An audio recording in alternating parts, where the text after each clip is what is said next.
Salut à tous, c'est Hugo de la chaîne NSS et selon la configuration que vous avez au niveau de votre PC, ça peut être plus ou moins facile de monter une vidéo en 4K sur Premiere Pro. Ce que je veux dire par là, c'est surtout que si votre PC n'est pas forcément assez optimisé, vous allez avoir le logiciel qui va avoir tendance à ramer, je pense notamment quand vous allez lire la vidéo, et c'est pas forcément confortable pour travailler. Aujourd'hui, je vais vous montrer une technique hyper simple pour monter des vidéos en 4K sur n'importe quel PC, vraiment peu importe la configuration que vous avez, ça va grandement vous faciliter la vie. La technique, en l'occurrence, s'appelle des proxys. Alors en même temps que je vous montre la démarche, je vais vous expliquer un petit peu comment ça se passe au niveau technique. Quand vous allez importer un rush dans votre panneau projet, vous allez faire un clic droit dessus et sélectionner doublure. Et à partir de là, vous allez faire créer des doublures. À partir de là, vous allez avoir une petite fenêtre qui va s'ouvrir et vous allez avoir deux choses à paramétrer. La première, c'est le format que vous allez passer en QuickTime. Alors le QuickTime, c'est le format de chez Apple, mais si vous êtes sur PC, ça marche tout aussi bien. C'est mon cas pour le coup. Et dans les paramètres prédéfinis, vous allez sélectionner ProRes Low Resolution Proxy. Vous cliquez sur OK et une fois que cela est fait, au bout de quelques secondes, vous allez avoir Adobe Media Encoder qui va s'ouvrir, comme vous le voyez actuellement. Alors le principe des doublures, qu'est-ce que c'est exactement?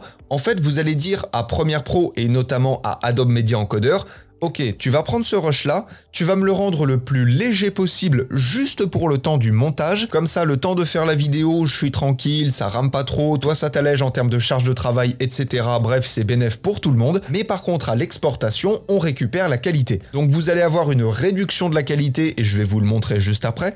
Vous allez avoir une réduction de la qualité visuelle, vous allez avoir un allègement du fichier uniquement pendant la phase de montage, et dès que vous exporterez votre vidéo finale, la qualité initiale, et en l'occurrence la 4K puisque c'est bien évidemment surtout pour ce genre de cas qu'on va l'utiliser, la 4K sera récupérée à la fin. Pour ma part, c'est une démarche que je mets en place à chaque montage, ça fait énormément gagner en termes de confort et honnêtement, c'est pas très long. Ça prend parfois quelques dizaines de minutes si vraiment vous avez beaucoup de rush, mais ça excède rarement une heure d'encodage. Donc comme vous le voyez sur Adobe Media Encoder, et bien évidemment, il faut avoir la version payante du logiciel. Vous ne pouvez pas faire des proxys si vous avez une version craquée puisque bien évidemment, les logiciels sont liés entre eux et donc si vous n'avez pas l'abonnement au Creative Cloud, ça va être compliqué. Comme vous le voyez, Adobe Media Encoder fait le travail lui-même, il est en train d'encoder mon fichier source, on n'a rien à faire et je vais vous montrer ce que ça va nous donner une fois qu'on repassera sur Premiere Pro. Une fois l'encodage terminé, vous allez donc pouvoir retourner sur Premiere Pro et vous allez avoir besoin d'un petit bouton. Et ce petit bouton, c'est celui-ci.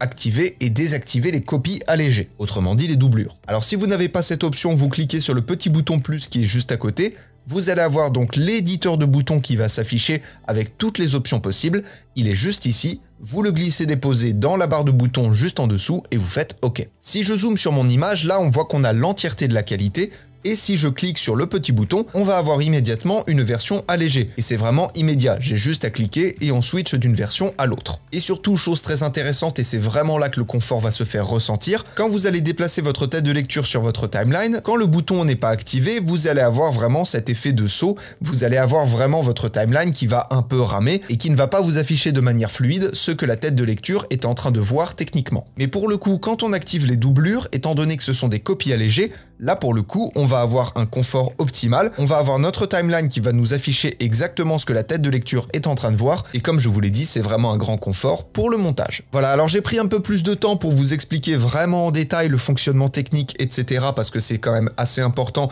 d'avoir toutes les informations, de vraiment bien comprendre comment ça marche. Bref, je pense que vous le savez maintenant, j'aime bien faire les choses correctement pour bien vous expliquer un petit peu tout ce qu'il y a à savoir. Mais bref, en attendant de reparler d'autres techniques pour avoir plus de confort au montage, apprenez, utilisez et progressez dans ces derniers justement dans vos montages. N'hésitez pas à aller voir dans la description, il y a toujours des infos intéressantes, je ne le dirai jamais assez. Je vous fais des bisous et à plus.